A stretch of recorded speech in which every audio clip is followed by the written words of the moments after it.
Wali Katum atau yang bernama asli Kiai Haji Muhammad Ramli bin Anang Katutut, sedangkan nama kecil beliau adalah Artum Ali.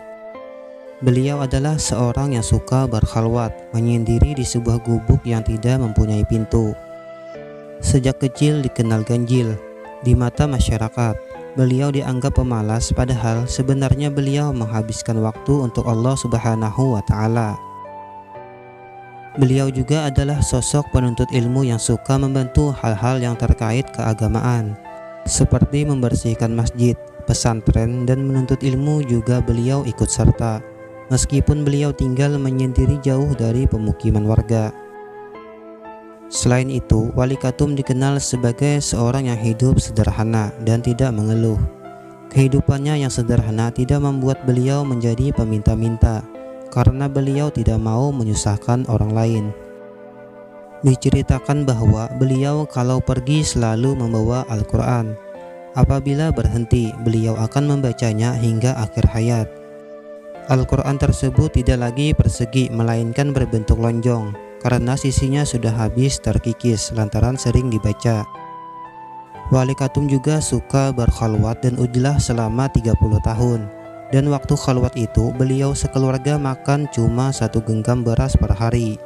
Namun apabila ada orang yang memberi beliau lebih dari itu, maka beliau akan menolak.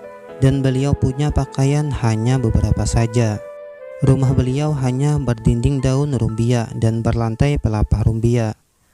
Adapun sebahagian dari karomah beliau diantaranya mampu mengetahui barang yang tercecer, tidak kering minyak pada lampu duduk di rumahnya walaupun menyala dari malam hingga siang.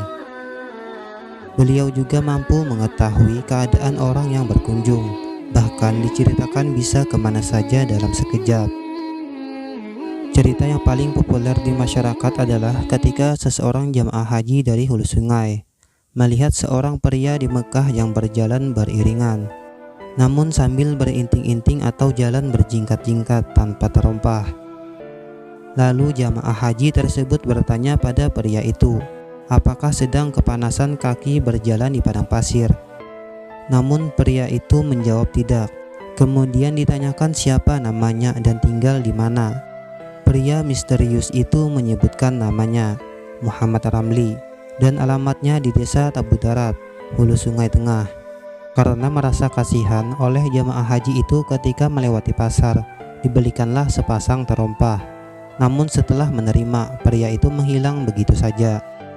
Setelah selesai menunaikan ibadah haji dan pulang ke kampung halaman, sang jamaah haji tadi teringat dan ingin pergi menemui Muhammad Ramli. Tapi menurut penduduk desa Tabu Darat, bahwa tidak ada warganya yang naik haji tahun itu. Tapi kalau orang yang bernama Muhammad Ramli memang ada, tapi tidak pergi haji, namun hanya berkhalwat di gubuk persawahan. Merasa penasaran, sang jamaah haji itu lalu minta bawakan ke rumah Muhammad Ramli, dan ternyata memang beliaulah yang bertemu dengannya di Mekah. Sedangkan sepasang terompah yang dia belikan juga terlihat ada, digantungkan di dinding rumah Muhammad Ramli. Sejak saat itulah masyarakat baru mengetahui bahwa Muhammad Ramli adalah seorang wali, sehingga beliau diberi gelar Wali Katum atau wali yang tersembunyi. Kata Katum diambil dari bahasa Arab yang berarti sembunyi. Beliau wafat pada tanggal 24 Juni 1982 Masehi atau bertepatan dengan tanggal 29 Sya'ban 1402 Hijriah pada usia sekitar 70 tahun. Wallahu a'lam bishawab. Wassalamualaikum warahmatullahi wabarakatuh.